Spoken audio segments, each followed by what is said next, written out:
Amy Robbins. How do you fight violence? The solution is women's fashion. I'm thrilled to share some exciting highlights from our latest episode of the Straight Talk Mind and Muscle podcast. This week, I had the pleasure of chatting with Amy Robbins, the CEO of Alexo Athletica. Amy's journey is nothing short of inspiring. We discuss women's safety, self-defense, entrepreneurship, and even censorship in the USA. Amy shared her personal story of a harrowing experience with 7 men that led her to create activewear for women to carry self-defense tools comfortably. Our conversation covers the importance of situational awareness, practical self-defense tools, and the psychological aspects of self-defense. Amy also addresses the challenges of marketing her products amid social media censorship and emphasizes the need for women to feel empowered and prepared. This episode underscores the significance of proactive safety measures and community support. Here's a sneak peek. The power of technology and social media. We kicked off by discussing how technology and social media have revolutionized our ability to connect globally. Amy shared her gratitude for the relationships she's built through these platforms, especially since launching her company. Amy's personal story. A harrowing experience while training for a marathon in 2015 led Amy to create Alexo Athletica. She shared how this incident highlighted the need for women to feel safe and empowered, inspiring her to develop activewear that allows women to carry self-defense tools comfortably. Self-defense tools and mindset. Amy emphasized the importance of situational awareness and a proactive mindset in self-defense. We discussed various tools from mace to firearms and the significance of understanding the limitations and legal implications. WAFT. We spoke about a previous guest, Philip Topino of WAFT, Where Our Families Train, an amazing facility with Special Forces instructors like the now famous Dom Raso from SEAL Team 6 and many other experts helping women and families learn essential life-saving skills. Parler and online safety. As the national spokesperson for Parler, Amy discussed the platform's commitment to free speech and its role in promoting online safety. Parler aims to provide a space where users can express themselves without the fear of censorship, which is crucial for maintaining public awareness and safety. Amy is actively working with Parler to ensure that the platform remains a safe and open environment for dialogue, especially in times of crisis like the COVID-19 pandemic. Empowering women. We talked about the broader societal issues surrounding women's safety and the importance of empowering women to take control of their well-being. Amy's insights on training, preparedness, and the psychological aspects of self-defense were truly enlightening. And dinner with Russell Brand. One of Amy's favorite moments from her recent tour with Tucker Carlson was having dinner with Russell Brand. She found him to be incredibly interesting and intelligent, adding a fun twist to her journey, and you'll love that part too. This episode is packed with valuable insights on women's safety, self-defense, and the entrepreneur's journey. Amy's story is a testament to the power of resilience and the importance of empowering women. Whether you're interested in technology, social media, or personal safety, there's something in this episode for everyone. Don't forget to follow Amy on social media and check out Alexo Athletica's latest products. Your support makes all the difference. You can find Amy at the show notes below. Click the links. So her website is amy-robbins.com. There's Alexo Athletica at www.alexoathletica.com and on Insta, the Amy Robbins. Thanks for watching. I'm Damien Porter, former New Zealand Special Forces operator, subject matter expert from hownottoDieGuy.com. And you're listening to my Straight Talk Mind and Muscle podcast, sponsored by State, the ultimate daily formula for optimum hormone health, stress management, energy, and performance. 100% natural and clinically proven ingredients. Provides everything you need to raise your game in a convenient gut-friendly capsule. And my new sponsor, Michael Mason of the Mason Survival Protocol.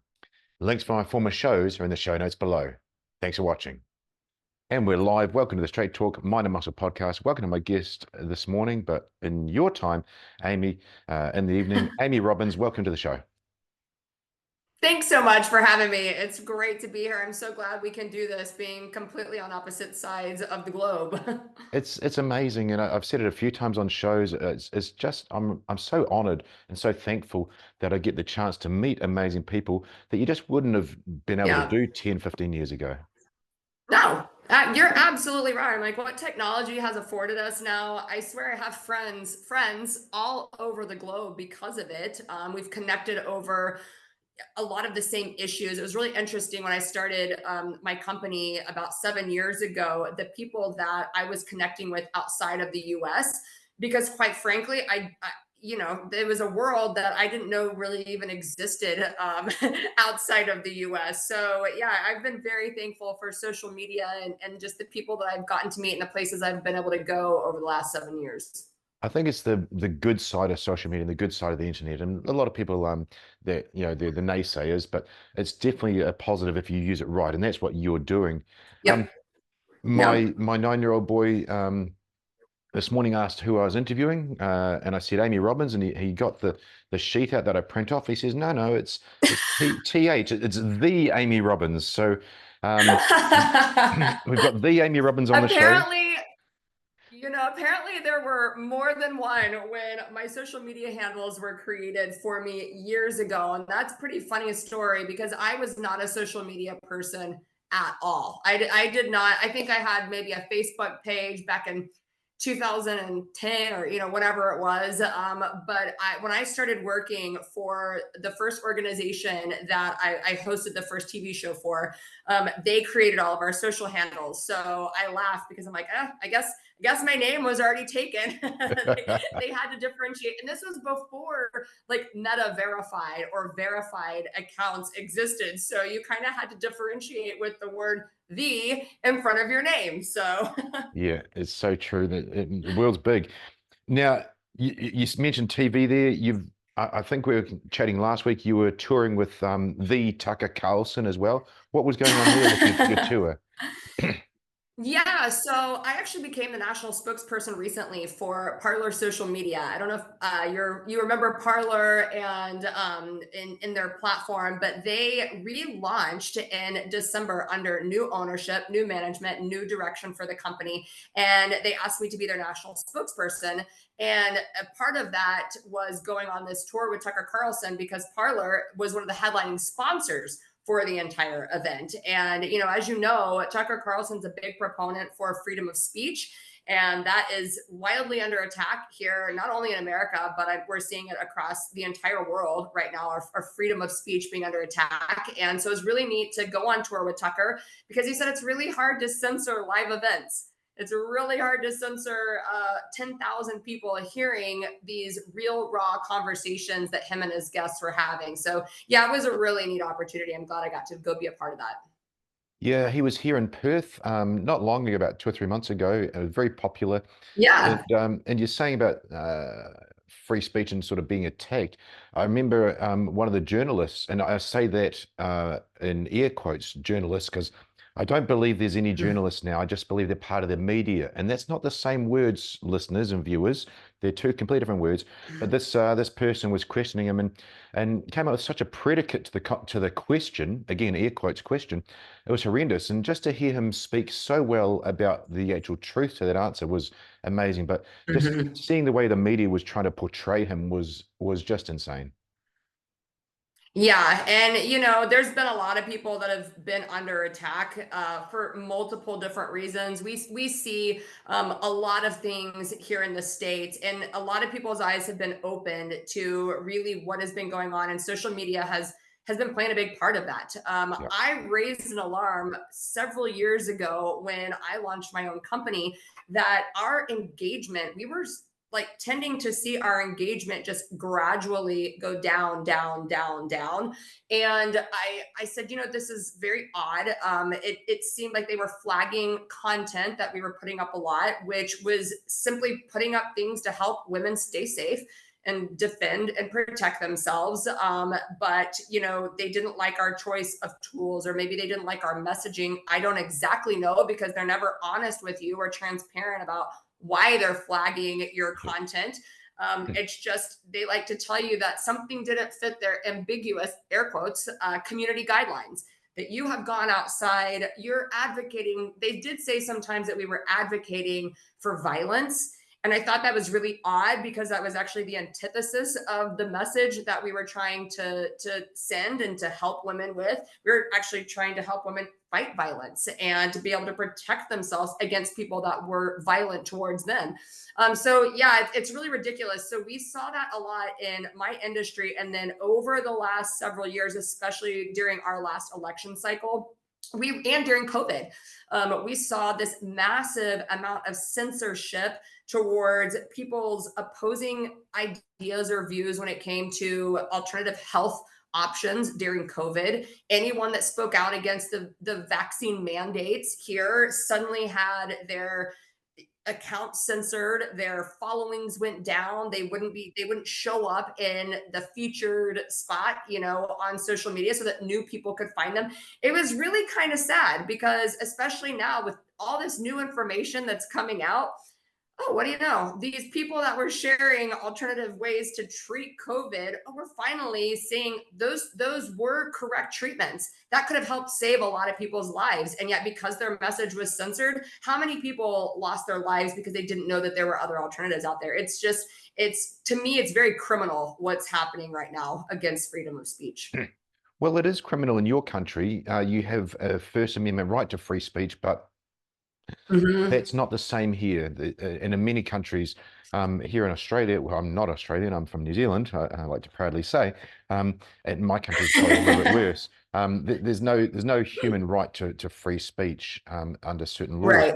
Um, let's just go back though. You said you're the CEO of a company, and that's why we're here. Really, I want to celebrate that and dive into that, and then what you said around violence and censorship and so on. But you found an amazing company. Let's talk through what that company is and what it does.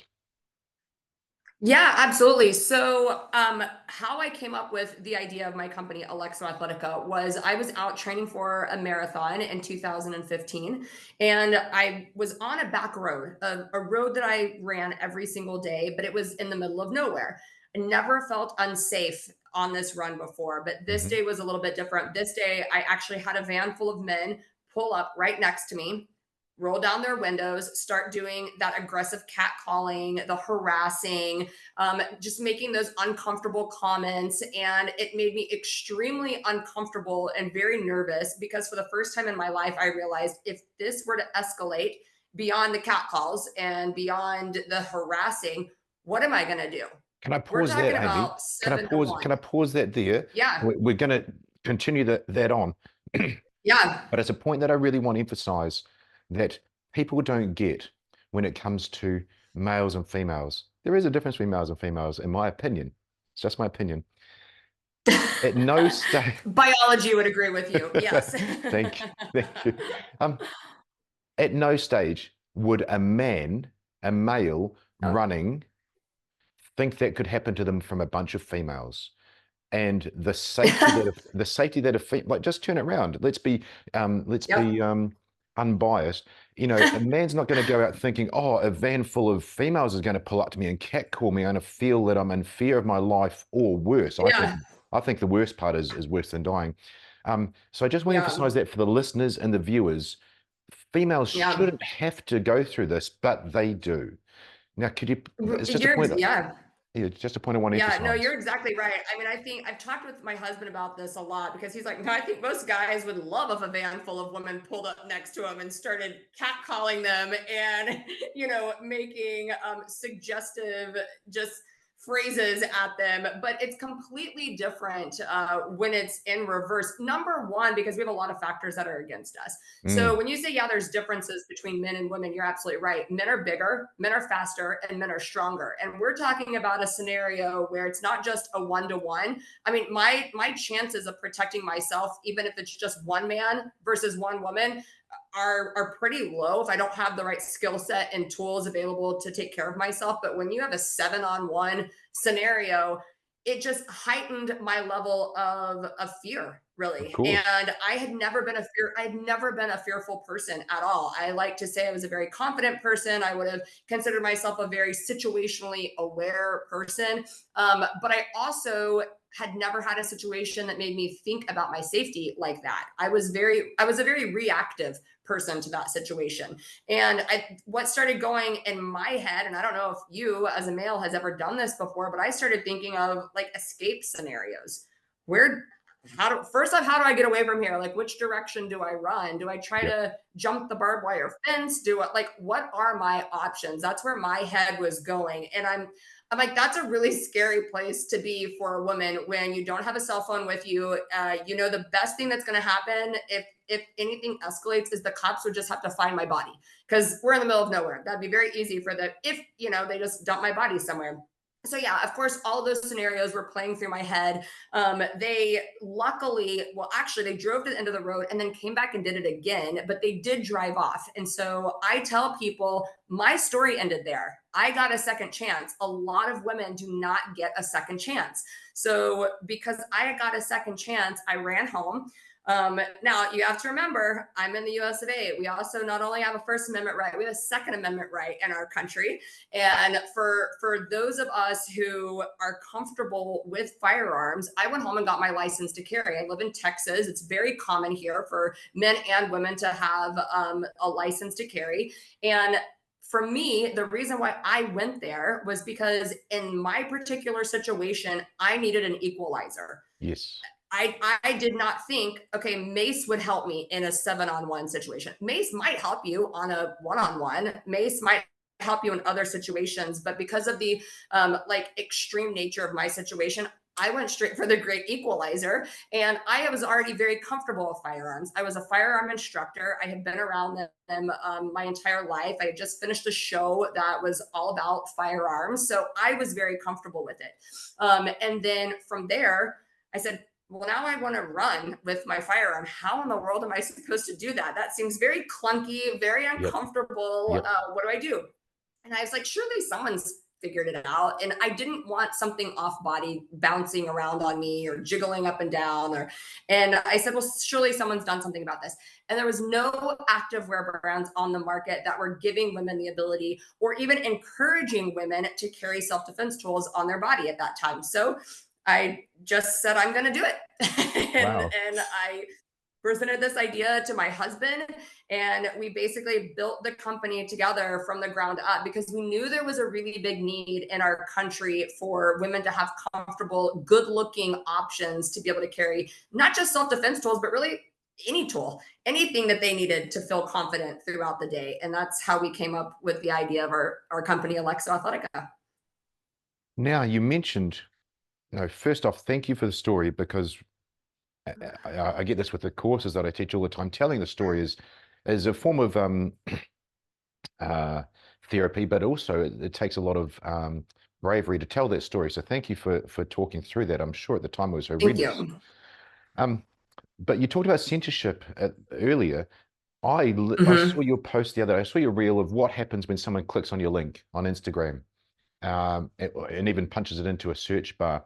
And I didn't believe it because you showed that it just wasn't coming up.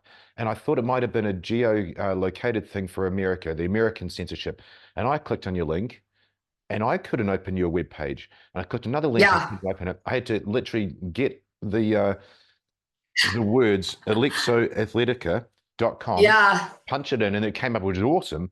But that Yeah. censorship from the Instagram platform, the social media platforms, is really sad. Yeah, it's taken a really big toll on small business companies like myself, because I'm not the only one that's experiencing this. I hear stories like this all the time, especially in the Second Amendment space, where they've been flagged for one reason or another. And so there's been like sneaky little things like not letting our links in our bio work or not letting us upload products directly into the Instagram or Facebook store because they deem that we've been told multiple times like this product, which is a pair of pants or a pair of running shorts, cannot be uploaded because it doesn't meet our community guidelines. I'm like, Wow. okay. So then I tried, let's just do our sports bra. I Yeah. mean, that doesn't hold anything. Like you can't put any self-defense tool in the sports bra. So let's just try the sports bra. Same thing would happen. So it was, and we couldn't really figure out like what was going on. We never really utilized advertising in the first place. We had a lot of organic growth from the very beginning. We were very fortunate to get good and bad publicity when we first launched our company. And it was probably a lot of that bad publicity that we got that actually helped launch and propel us to where we could get some of that organic SEO growth on Google or some of those other places that sent people to our website, and that helped us grow. But over time, it really does, as your message starts to get just lower and lower and lower, and the audience that you're able to reach, that means you have to spend more and more and more just to reach the people that follow us, Yeah. not even reach the masses. And as a small business, when you don't have tens of millions of dollars to pump into marketing, I mean, you don't even have hundreds of thousands of dollars to pump into marketing, because almost every little thing that you're making goes back into your business to continue to make a product that saves people's lives. It's really sad what's happening.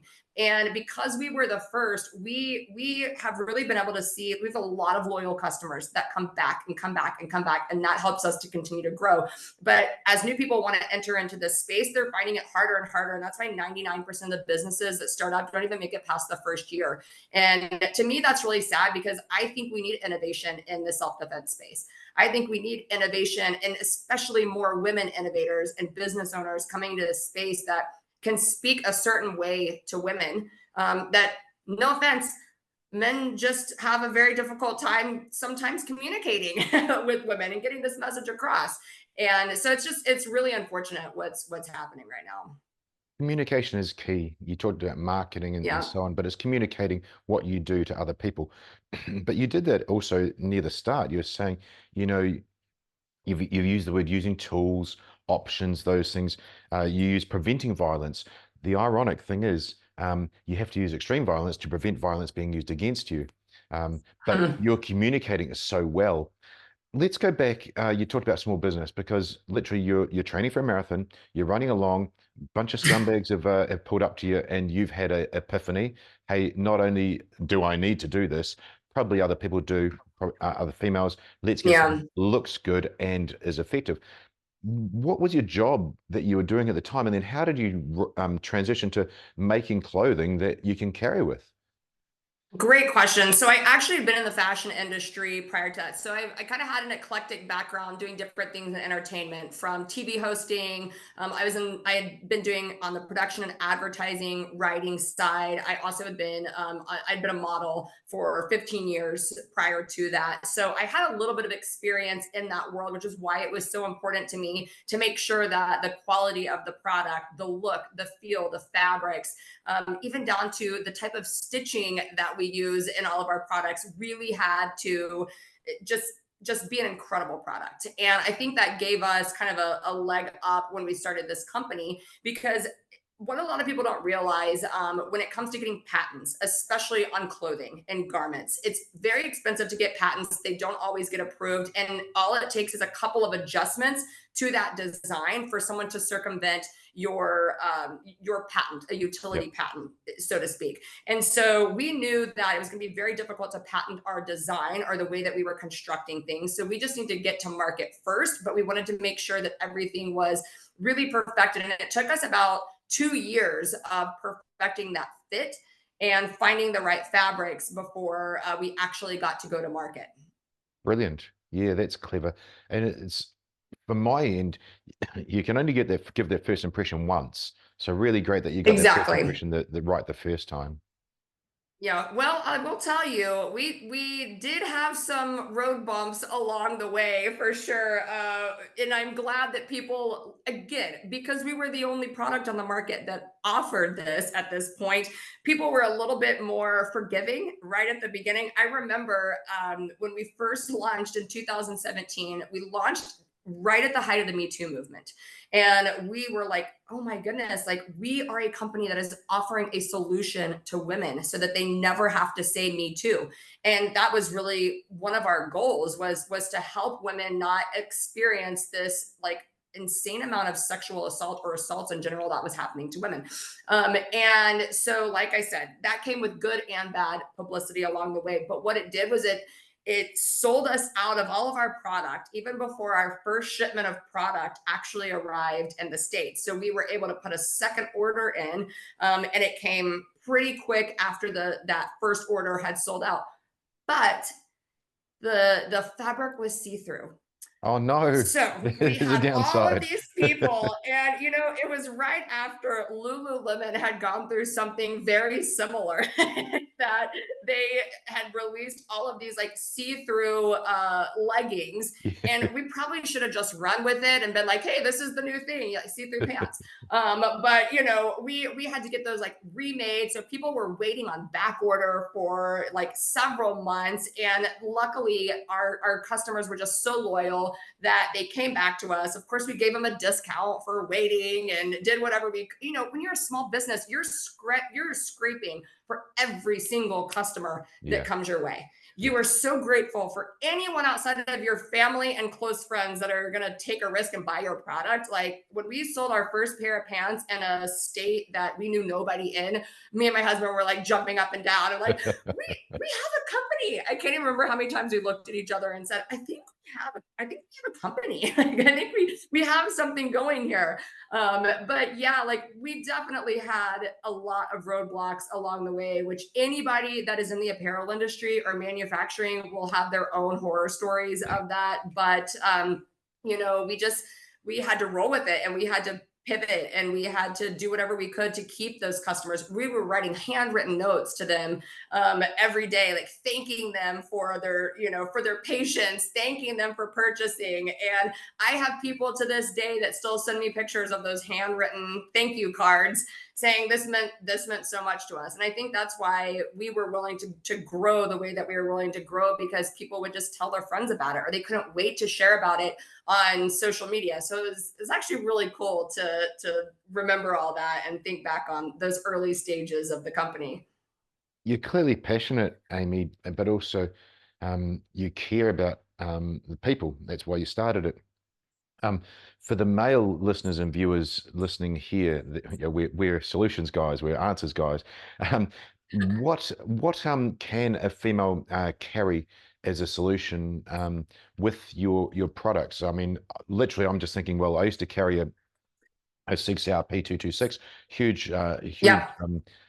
tool, great, one of my favorite ones, but I probably wouldn't be able to carry that out running for a marathon. So what are the ideas around carry options for your customers? Yeah. Well, I will tell you that my husband runs with a Glock 19. Not something I would recommend for the female, but men typically have a little bit more real estate to absorb a much larger firearm or a much larger tool. But for the women, first and foremost, I want women to be armed with a strong mind, and I want them to be armed with the situational awareness and the courage to just take those earbuds out of your ears. Get your head out of the phone. When you're walking around, do these very basic, simple things first and foremost that can help you probably get out of 99% of the situations before they ever even start. I like to say that the tools you carry on your body are the last resort. They're the backups when you've done everything else to do situational avoidance, de-escalation, and then you have no other option but to pull your tool. And if you are going to carry a tool, make sure that you know how it operates, that you are fully aware of the laws and the rules surrounding whatever tool. Because did you know, like, there are still rules around mace and tasers and knives, and that varies here in the United States. It varies by state, sometimes by city. And you need to know whatever tool you're going to carry, you better be very aware of the laws and the repercussions of what could happen if you were to use any of those tools. And then you also need to know the limitations. You need to know the limitations of, well, what can happen if you pull mace and it doesn't stop that person? How far can you actually shoot that tool? How effective is the solution in the mace that you're choosing? How long will that person be down if you use a taser? then you still got to run away. So, have you been running? Are you in shape? Do you know where you're going to be running to? Are you in the right shoes to run away? I mean, there's so many things that you've got to take into consideration, but that means you have to be in that mindset.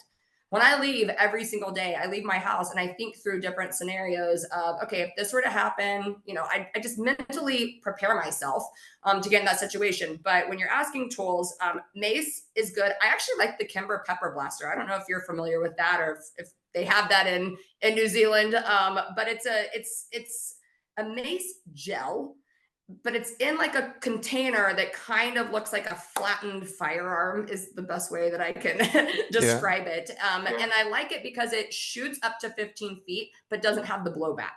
So the gel, even if it's windy, is a little bit heavier than the spray. So it gets where it needs to go. So I like that tool. That fits wonderfully in our pants. Taser Defense makes a really cool option called the Taser Pulse that I really like. That's a good one that can go in there. But if you are in a place where you can carry a firearm, you've been trained, and you're comfortable with it, some of my favorite options are smaller options, like the Springfield Hellcat or the Sig P. Why am I forgetting the Sig? 365 is P360? the little Sig. 365. It's been a long day. Yes, the P365 is a good option. I haven't carried that one in a while. I've actually been carrying my Mossberg MC2 a little bit more. I like it. It's got like a red dot already mounted on it, which really doesn't add too much weight to it. So, and then honestly, sometimes I will carry my Ruger LCP when I run. I don't love taking that gun to the gun range and shooting it because it's really snappy. It's not super accurate beyond so many yards. So it's one of those close quarter, close range firearms, which again, you need to understand, like, okay, if I see somebody 50 yards away and they're not armed, I'm probably not taking out my gun and shooting them because I have options to get away. I have options to get out. But if someone comes up behind me and grabs me and I have the ability to get to my tool, which is why I think through the positions of where I'm going to carry it, well, okay, maybe a Ruger LCP will be a fine option in a very close, combat situation. But no, I'm not taking a 50-yard shot with that. There's also no need to take a 50-yard shot with that unless that person's armed and probably already shooting at people in, the surrounding areas. So I just laid out a lot of information, I know, right there. I hope that spurs something in you to say, I haven't really thought about these scenarios very much. Maybe I should put some more time and some more thought into my safety. When I go to a movie theater, maybe I should think about where the safest place is to position myself. When I go to church, when I go to a restaurant, when I'm pulling into the parking lot at the grocery store, or if I have to pull into a parking garage, maybe these conversations will start to spur on somebody to just think a little bit differently than they've ever thought. And that's truly my desire for a lot of women, is just to start getting them in a different mindset. Because like I said, I was in a reactive mindset. I would like for more women to be in a proactive mindset. And it took a bad situation for me to get there. And I would like for more women to avoid bad situations and just be proactive from the get-go. Wow, you're so right, Amy. You answer questions about self-defense like I do, which is interesting. You didn't immediately go for the answer to their question. You talked about all the things that should have been done before and around it and so on. But very often you answered mindset. You said mind was the first thing. You've mentioned mindset many times. I've taught self-defense and mainly unarmed combat and sometimes armed combat for 23 years now. And it's my belief that mindset will conquer all. And you see that. There's a book by Chris McDougall, something about heroes. Natural Born Heroes is the title of the book. Okay. And there's all these cases of these heroes and heroines. And one of them I remember is a 64-year-old female teacher. Like, she's a grandma, right?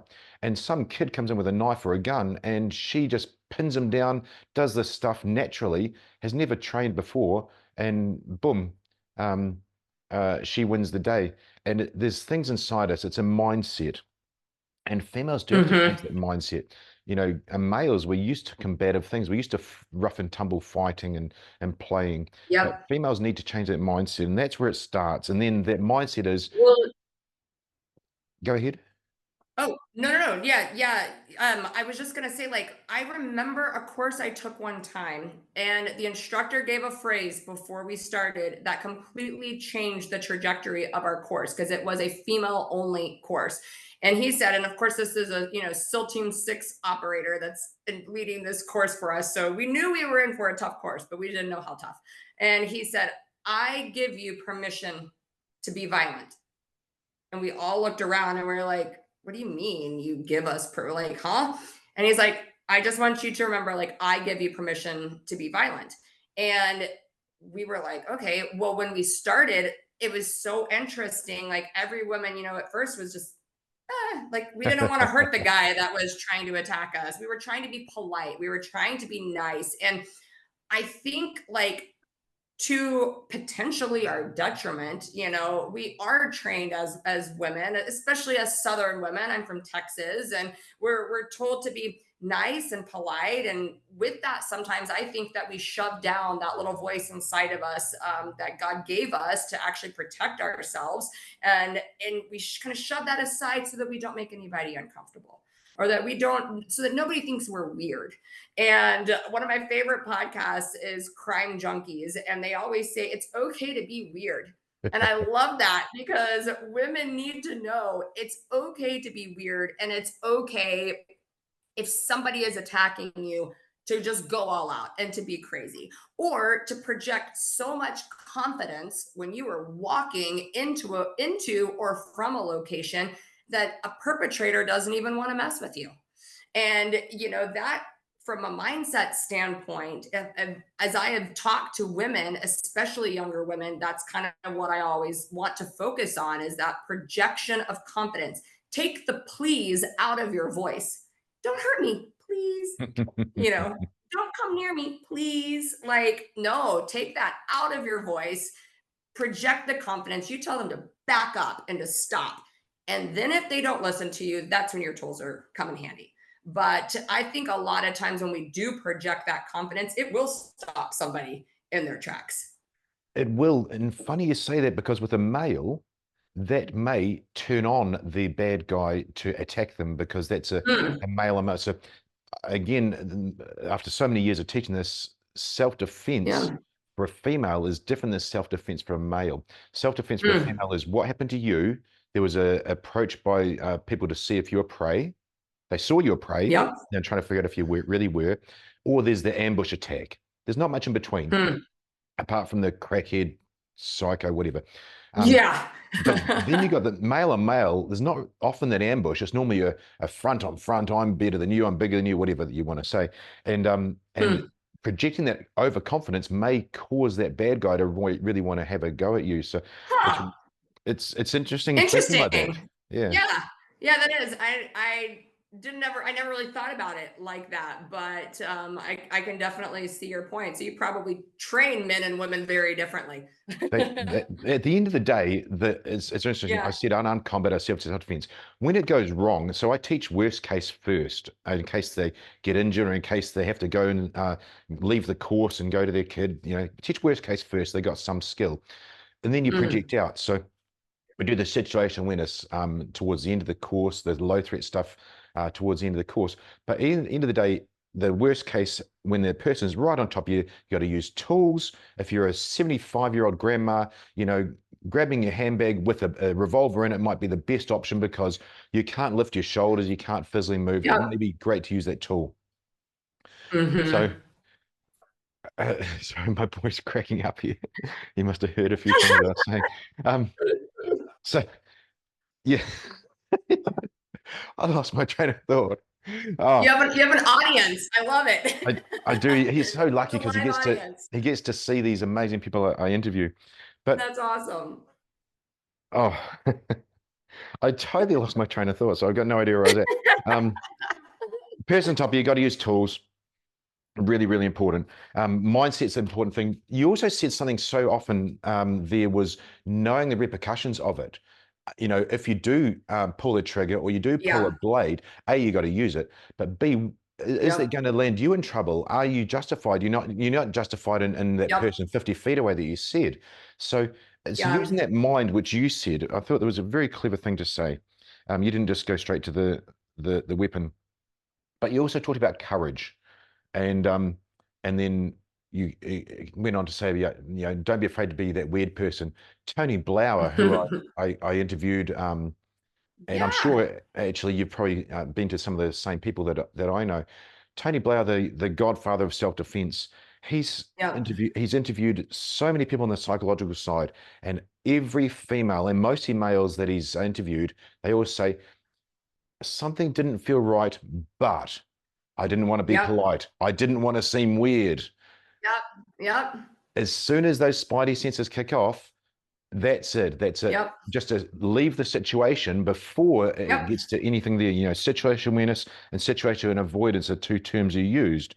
Yep. Maybe knowing your limitations. Maybe there's five people there. You've only got, sorry, maybe there's a group of people. You haven't got that many rounds. You don't know how good your skills are. Yep. If two guys come up to me, I'd be extremely worried, unarmed. I'm special forces trained. I've done this Yep. stuff for a long time. I need to assume that attack is bigger, faster, stronger, like you said, more skilled, armed, and has a pre-plan. I'm not going to take them on. I'm going to look at getting away. And any good bodyguard, any good Yeah. special forces guy is going to do the same thing. So knowing your Sure. limitations will then allow you to make better decisions. Yeah, yeah, absolutely. And that just comes with practice. That comes with time. That comes with taking as many courses. And I actually like to take from as many different instructors as I possibly can. I've taken from the most elite special force guys on blades, hand-to-hand combat, pistol training, and I've taken from like brand new pistol instructors because I want to see if there's something that they're going to teach me that's different from somebody else, or I want to see their technique, or and the only way to do that is just to try to like put yourself out there and go to classes. And I know as a female it can be daunting, it can be a little scary to go and just jump into a situation where you don't know what that training is going to be like. Most women are just signing up for hand-to-hand combat training and blade training because you're going to probably get bruised, you might get a little roughened up. But I like to say, get it out of the way in a training course. Get that Yes. first time Get the you're tears out ever in that training slammed, course. the first time you ever slammed to the ground and you're completely shocked. You don't want that to be in a scenario where you then don't know what to do, but you want to get this out of your system in a controlled environment. And I'll tell you what, it'll make you a lot more aware when you're around to know, okay, I remember what that felt like. That did not feel good. And I actually don't want that to happen again to me. So the only way to do that is actually to get out there and get comfortable with all this. And I'll tell you, I even practice these things now with my children. I have a 3 and 4 year old. And one of the things that I do with them is I play the what if game. Yep. And we do this what if game all the time. What if a man pulls up to you at the park and rolls the window down and says, "Hey, come to my car. I have something to show you." What do you do? What if that man tells you that your mommy and daddy said it was okay to get in the car? What if that person says they have a cat? We go through all these scenarios, and I'm so glad that we do, because the other day we had a situation at a park. Great, great park right by us. It's super safe. And I use air quotes because nothing's safe. Everyone thinks they're safe until they're not safe anymore. And there was a man. I was just jogging around, right around the park, where I could see my kids playing in the playground, and there was a man that started to just circle very slowly, and kind of a suspicion. It was a car that just caught my eye, like it just really was out of place in that neighborhood. So that's interesting. And I saw him pull up towards me, and obviously, all my senses are going off right at that second. I'm like, what in the world? What's he doing? And I see him hold up a sign, and I could not read what was on the side, but I was not going to get any closer to that car. But he kept trying to get me to come over to the car. And I'm like, absolutely not. And I walk away, and I just get my kids and we just leave. We just get in the car and we leave. I'm not sitting around to see what that guy's going to do. And the first question my kids asked me was, "Mommy, was that a bad guy?" And I said, "You know Nice. what? I don't know if it was a bad guy. He actually could have just needed help, but I didn't feel comfortable in that situation. So we left." And I said, what if that was a bad guy? And what would you do if he grabbed you? And I loved it. My son, 4 years old, goes, bite, kick, scream, and punch. And I was like, all right, good. I'm glad you're listening. I'm glad you're listening in these scenarios. But the point of that story that I really wanted to drive home to my kids was it doesn't matter. You do not have to stick around to see if it's a bad guy in a bad situation. It made me uncomfortable. I left. That's all you need to do. It's as simple as that. Don't sit around questioning your decision. Just get up and leave. You can always come back to the park another time. You can always go back to that location, but don't sit around to see what somebody else's intentions are. Don't wait around to see if that's a good or a bad person. The second you feel something makes you uncomfortable, get out of the situation. That's perfect, and it's got me back on track with where I was going before. Me and my boy, we call them weirdos or scumbags or whatever term we want to use. And yeah, there's Yeah. bad guys. I mean, my boys see me arrest a guy outside our house. He was he was drunk as hell, and turned out to be a scumbag. It wasn't a weirdo. Hmm. I don't know how the kids have these definitions. You got to tell me the definition, the differentiator between The weirdo between the is someone two. that doesn't look right. Why does that guy look Yeah. weird? Oh, because he's got bare feet and we're all wearing shoes. Why does that guy look weird? Yes. Oh, because he's really Yes. dirty and he's Yep. smelly, or a different reasons, Yep. or he's acting jittery, Mm-hmm. like the body language there is Mm-hmm. is off. And if I can Yep. show my child that, and then we just talk through it like Yep. you did, awesome communication as a great mum, and then they now Mm-hmm. have that file in their brain they can access, and then they use that as a tool. Yep. The reason I Yep. love you getting me back on track, thank you, is I interviewed Lindsey Graham on that exact thing, Yes. Yeah. Yeah. Yeah. and that's how we connected, I believe. Yes, yeah. Lindsay has become a dear friend. We connected. I got her hooked up with a group called Waft, Yes, and for her to go take a really in depth. I wanted her to get that experience, and so she went and had this just amazing time at where it's Waft, where our families train. It's in Orlando, and yeah. So she's just become a dear friend of mine. and of course her family went down and trained there, I think. But Yep. her story, I didn't know about. I had actually heard about Patriot Barbie's story with Yep. the lockdown in her hair salons on the Yeah. news years ago.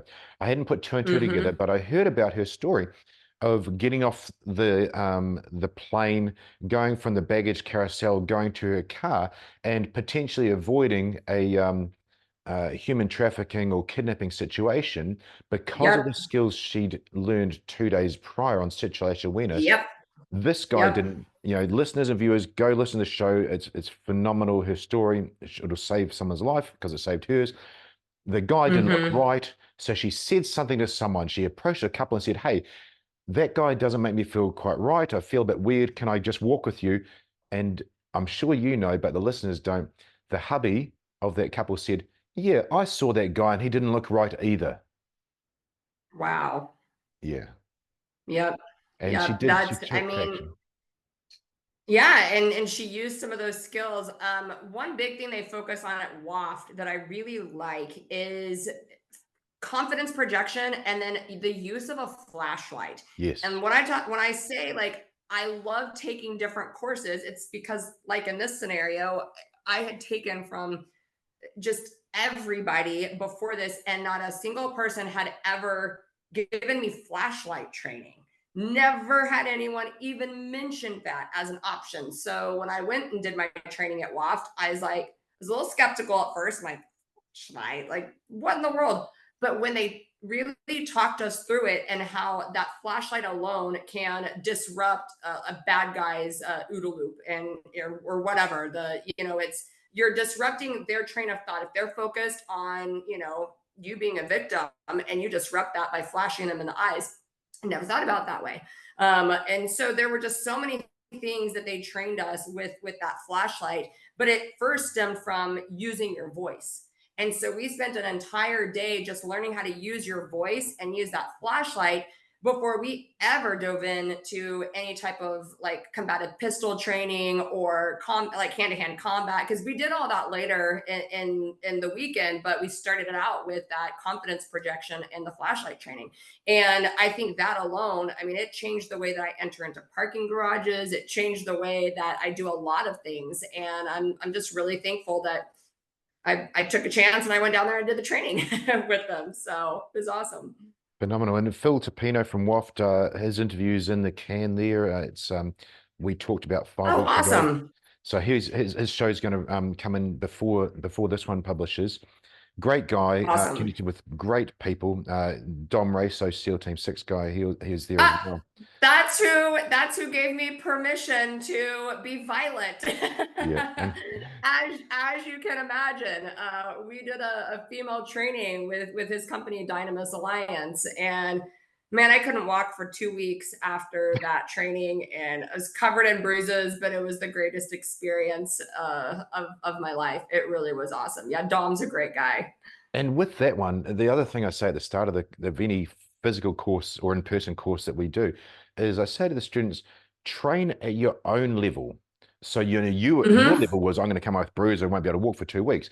But somebody else's level could slot in completely somewhere else, and then train Sure. at your Hmm. partner's level. So just because you're at a Yeah. higher level, when you're partnered up to people, speak to them so that everybody gets a really good training experience around that and doesn't get put Great. off Yeah. or can step up if required as well. Yeah. Yeah, that's great advice. And because you're so right, like I think that's why some of these self-defense courses get a bad rap with females, because women are just a little unsure about what they're going to walk into. And not every woman, I mean, I was always a tomboy growing up. I like to get in and get dirty and just get as much training, and I'm going to put my whole heart into whatever it is that I'm doing. So I don't care if I can't walk afterwards. But not every woman wants to do that. Not every woman wants to sign up to be hit or be slammed into a wall or thrown down. I just wanted to, just given the nature of my job, like I said, I wanted all the surprises taken out. Now, I'm sure I've never been punched, I've never been hit, I've never been in a fight before. I still have some things that could surprise me if if I get punched, but I just wanted to have as much of a real life scenario training, and I've done a lot of scenario training, and that's something that you'll get really good training on at Waft, is the scenario training that they do. And not everybody has the ability to do that. Like trainers, they don't have the facility, or they don't. That's just not how their course is set up. But if you can find instructors that can do scenario training for you, I highly recommend doing that, and taking your family if you can get your kids in there to go do it as well. I'm glad you brought that up because that was one of the points I wanted to cover off was scenario training and mindset. You talked about I run through these scenarios in my head before I start the day. We're lucky in special forces and a little bit in police that we've gone through those Mm, actual scenarios. We've gone through that, so the mindset's already in there. We've already got the what ifs as yeah. little files we can index in our brain. But a civilian that Hmm. hasn't been through those has to. Again, for listeners and viewers, think about first aid. Have you done a first aid course? Well, yes, at the end of it, they do scenario Yeah. training to make sure you do the CPR. You've walked into the room and there's an electrical cord there. Well, doctors A, B, C, D, danger to me, to you, Yeah. and so on. It means you may not even go into that or be aware of it. But you have to do scenario training, and that's why it's important to seek training from those who've been there and done it, Hmm. because they'll get Yeah. that So mindset true. right. Um, Yep, absolutely.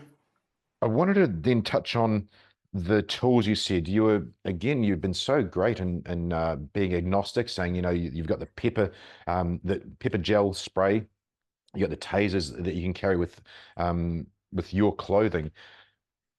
I just wanted to reiterate that point for the listeners and the viewers. I was a police officer after I left the special forces, and I would carry, let me get it right, a pistol on my right thigh, a taser on my left cross drawer with my right Woo. hand, a baton, a pepper spray, Mhm. and a blade. And the blade was useful for Wow. cutting an airbag one time and cutting through Uh-huh. the shade cloth in a fence one time. Now, all those things were use of force tools. The Yep. the only t- the if I was in a self-defense situation as a cop, if some big guy jumped on me, the only thing I'm going to pull out is the gun, Mm, because the taser, and obviously I carry handcuffs. The taser, the pepper spray, and the baton, they're there for me to help arrest, me to control the person. They're not going to mm, save my life. Now that's me. right. I'm stronger and fitter than most of the people that I'm dealing with. Hmm. I'm not going to go to those things. So please, females, if you listen to this, know the limitations, know what that thing's useful for. For Amy Yep. there, a taser, a pepper spray may have been useful for 7 guys. I highly doubt it with that many people. I'm sure the pepper sprays couldn't even last for 7 guys. But at range, sure. But that's not often how this happens. If a guy jumps on you, you need to pull out Hmm. something, because it's now a life and death Yeah. battle. Well, that's the thing. You were talking about assessing the situation and understand, like, it's up to you to know. Well, it's not up to us to really know like their intent. But No, if I've told somebody to stop and they continue and they get physically aggressive with me, I at that point then don't have to guess what their intention is. no. I don't, I could find myself in a situation where I am fully justified in defending my life, because how many times does a scenario where someone just grabs you, maybe their only intent is to sexually assault you, but then you tick them off and it goes beyond that, and then you find yourself murdered. It happens all the time. We're hearing stories more and more about female, especially joggers in our country. We have a horrible crisis at our borders right now in America, where we are flooding our country with criminals, Mm. not just people looking for a better life, but actual violent criminals. And we are 15 seeing the number 15,000 of. murderers is what I heard have crossed the border this year, Amy. Oh yeah, and we're seeing it. Lakin Riley, a student at Georgia, she was a nursing student, went out for a jog. The media had the gall to blame it on her. That when she pulled out her phone to try to call the cops, that's what set him off to actually murder her. And so I'm like, that phone didn't do anything. She had no tool on her body. Her campus was, they do have campus carry, I believe, in Georgia, but she just didn't choose to do that because not every woman is comfortable with a firearm. And I get that. But Eliza Fletcher, same thing, went out training for a marathon, 4 o'clock in the morning, gets murdered. And that's not just the only two. I mean, there's Molly Tibbetts, there's Karina Vetrano. I can go on the number of women now that this is happening to when they go out, because you're very vulnerable when you go out walking or exercising and you're by yourself. Mm. Which, as a marathon runner myself, and a mom, and I work, you're very limited on the hours that you can go run. Sometimes it has to be very early in the morning or very late at night to get those really long runs in. So you're limited. And I think women should have the freedom to go run wherever they want to, whenever they want to. It's just now we have to be a little bit more on heightened alert to say, well, then I need to have a tool with me that's going to protect myself. And especially now, even, border or no, if we don't solve this problem at the border, there's still bad guys here. It doesn't matter if we were to close the border tomorrow, we still have people that are American citizens that are bad guys and that are harming people. But the fact that we're just flooding the rest of our country with people that we have absolutely no idea what their criminal history is, and we are seeing this escalation in violent crime in cities all over our country, there's just no excuse anymore for women to not be prepared. You have to be prepared. And I don't want you to be paranoid. I actually think if you're prepared, it lessens your paranoia. It does. And so if you know that you can take care of yourself and your family if a situation arises, you're really not going to walk around being scared. And people used to always say, well, why are you so paranoid? Is that why you carry a gun? And I'm like, no. Are you paranoid that you're going to get a flat tire every day when you leave your house? Or are you just, you have a peace of mind because you can take care of yourself if you have a flat tire? You got a spare back there? Great. You don't think about that spare. I don't think about my gun at all times. I know it's there, but I just know that I can take care of myself if a really horrible situation comes up. It makes me think of the title of a workshop a woman here in Perth has asked me to run, and she's titled it, I shouldn't have to, but I will. Absolutely. And that's my mindset. It's, people have this misconception of people that carry firearms that they're just going around looking for a fight or looking for an opportunity to use it. And that couldn't be further from the truth, because people that legally carry a firearm that have gone through the course, and even in states that have constitutional carry, meaning you don't have to have a license to carry. But for those that are permit holders, those are not typically the people that you are worried about. They're not the ones that are going around shooting people up. It is criminals, people that are criminals that disregard the law, that have the firearms, and that's who you need to protect yourself against. It's, we took the time to learn the law, to do training, and we know the gravity of what it means to be carrying a tool that could take somebody's life. So we take it very serious, and we really want to avoid ever having to use that tool at all costs, because I don't want to find, I mean, if you use your tool in self-defense, you're still going to jail. You're still going to get an entire trial. Like, it's going to be expensive. So you better know what you're getting into when you decide to carry that firearm. Because, and then, like, I don't know, you just have to be willing to take on what that means if you're going to use it. And for me, I've made that decision. I'm like, absolutely, I'll take that. If that means I save my family, then I will take that. I'll take that all day long. There's two things from the point you brought up there that I'd like the listeners to be aware of. One, a friend of mine, Sean Gallagher, 30-year bodyguard to one of the richest men in the world, and that man gave him out to people like Beyonce and J-Lo and his friends and Kate Moss and so on. He bodyguarded a lot of people.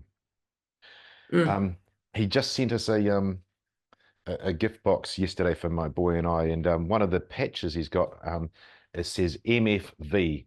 And I said to my boy, 9 years old, so I was very aware of it. The first word is maximum, and the third word is, oh, thank you, is violence. So MFV. Now, MFV. yeah, the middle word is an inappropriate word. Now, a bodyguard is not a violent person. But you never see bodyguards, pop out their weapons and start hosing or do things. They're protecting Kate Moss. They're protecting the president, Hmm. so on and so on and so on. But listeners, when it goes sideways, you need MFV. The same thing when Mm. those seven guys jump on Amy out on a run. Yeah. You need that. Now, I wrote Yeah. this note down here, but near the start, how do you fight violence? It's with MFV. Now, females Hmm. need to be shown how to do that. But that's one point I wanted to bring up from Sean. He's just got a book out. It's brilliant. He's been a guest on the show. Um, but then the next one was also what you said. Vaj Freeborn has got a great book called Violence of Mind. Vaj Freeborn went to jail for defending himself, went to jail for 5 or 8 years. And Wow. um, I don't know what you guys call it there, but the highest maximum security jail, whatever you guys call them, Mm. he was surrounded by bad guys, and he did worse in jail to protect himself. But he talks about the implications of that. It was Yeah. such a great book to read, and I recommend it to anybody. So that's just what I want to touch on and concur with you on. But a couple of points to finish on, Amy. Models, you models seem to be all tomboys and seem to love the stuff that the models I hire. Those girls you see on the videos, they take like 5 minutes to train and they're chopping me and trying to stab me and do these crazy things. What is it with you guys? The prettiest people, and you're brilliant at this stuff. It's really funny because we're actually extremely particular about our models. I actually, before I hire anybody, make sure that they are firearm owners themselves. So everybody that you see in the pictures owns a firearm. They're comfortable around firearms because even though they're not going to be loaded, we have no live ammo on set. We have people there that are on set, like making sure that we have the safety is all being practiced and everything. But I have to make sure, and I even have them sign papers before, like that you guys are comfortable with a firearm being on set. You know how to properly hold it by keeping your finger off the trigger. We don't have any fakes like on our website. So we make sure that, you can't just have people who have never touched a gun or holstered a gun or drawn a gun just taking pictures with the gun. Like, that's going to come off very inauthentic. And so, yeah, we made sure that everybody is very comfortable with it, that they're supporters of what we're doing. We didn't just hire models just to hire them. We wanted to make sure that the models that we had were actually going to be advocates for us, because our company took a lot of heat. at the beginning from mainstream media, from mainstream publications, and they really threw a lot of shade and a lot of hate our way because we allowed women to choose a firearm if that's what they were comfortable with.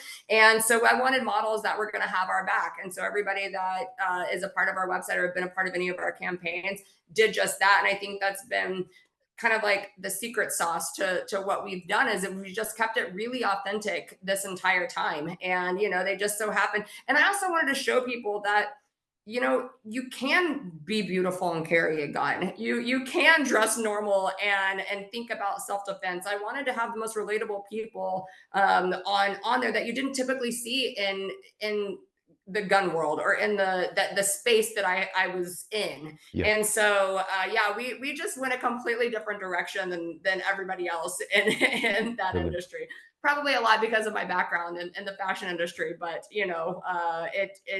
it seems to be working for us right now. So On that note, what's the best way that people can support you? I mean, we'll go into the links, but they're also at the start and we'll talk through that. But what's the best way that people can support Alexo Athletica and help get yeah, away from that sort of shadow banning side? Because clearly by this time, people know you're passionate, know you're authentic, and know you yeah. care. So what could someone do? I don't know if you've been asked this question. Someone listening, what could they do that's going to help other people see Alexo Athletica? Help share our content. If you see a post that resonates with you or you like a product, share it. And if you happen to buy a product, we unfortunately don't ship to Australia or New Zealand at this point. But if you are listening and you are in a place that we do ship to and you wear the product, share about it on social media. The best thing that you can do is to be your own advocate for the people that are around you. Tell the moms in your mom group that you want to protect yourself and your children. So share about the product, share how you feel comfortable, the tools that you feel comfortable with, how you use all the pockets. We have over 10 pockets in the leggings and in the shorts that you can store things. So show us what we love people to just go out there and authentically show how you use the product, how Alexo has made you feel confident, how it empowers you to go out and live the life that you want to live. And that's really the best way. That's the best thing that you can do to help us. And then tell your friends about it. If the conversation comes up, if you just want a really great, we just launched our business pant. So if you don't want to wear leggings anymore to the office, we actually have a pant called the Work It pant, and everyone's loving it. It's very similar to like the Spanx work pant.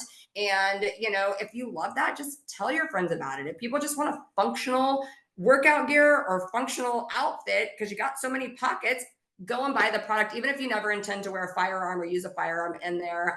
Supporting a small business that way is extremely helpful. And you can buy all that at alexoathletica.com. Awesome. And that was the next part. We'd got narrated show notes right at the start with all your links and where to go to find out more about you. Great. We got alexoathletica.com as the website, and for finding more about you, Amy, on social media. Yeah, they can find me at theamyrobbins.com. If you guys have Parlor, also download Parlor. I'm really active on Parlor, and that's a global social media platform right now. And we love that because they don't censor us. It's a freedom of speech platform. So go and join Parlor if you haven't. You can find me there as well at The Amy Robbins. And then we're also on Instagram at Alexo Athletica or The Amy Robbins. And you can get in touch with me either of those places. I'm going to look into Parler, and thank you for bringing that up again because it's how we started. And Yeah, that's where I want to finish and wrap up on this show was awesome. um, you probably haven't been asked this question. I ask this question every night with my boy, with you, three questions. What was the favorite part of your day? What did you do well? And what was something you could do better next time? So because you're so busy, I know we were talking, what was the favorite part of your tour with Parler and with Tucker Carlson? Oh man. Oh, that's so hard because all the guests were so amazing. But I would say sitting down and getting to have dinner with Russell Brand was probably one of my highlights. He is Wow. such an interesting human. I had so many questions to ask him about his spiritual journey, he's just such an intelligent person, and all you want to do is sit there and listen to him talk. So that was very unexpected and one of the greatest surprises of the entire tour. Oh, amazing. Thank you. And I really wanted to celebrate that because I know if you were super busy, you may not have had time to reflect and know how good it was. Um, just like when we started, great to connect with people around the world, and you got the chance to meet Yep. someone and have a great conversation, great dinner as well. Amy, Yeah. thank you for coming on the show. It's been amazing to get to know you. Thank you for your time of organizing this, and thank you for what you do. The way you've explained it is unique, in from a female specifically, but unique in the tactical world, whatever word you want to call it. It was clever. It's the way that all my comrades and friends look at things. We don't go around beating our chests and flaunting those weapons, but we want to keep people safe, and we're passionate about it, Yeah. and we want to teach as well. So thank you for your time, and it's just been an absolute pleasure. Well, this has been lovely. And if I ever make it out that way, I would love to take a course with you. 100%. You're very welcome. Awesome. Well, you have a great night. Great talking to you. Hi, thanks for watching. I'm Damien Porter, former New Zealand Special Forces operator and former Australian police officer, and your podcast host. Please check out my new project at hownottodieguy.com, where I teach everything you need to know to both males and females, at-risk populations, schools, kids, and the elderly for self-defense, situational awareness, and all-round skills that every good person should know. Thanks for watching.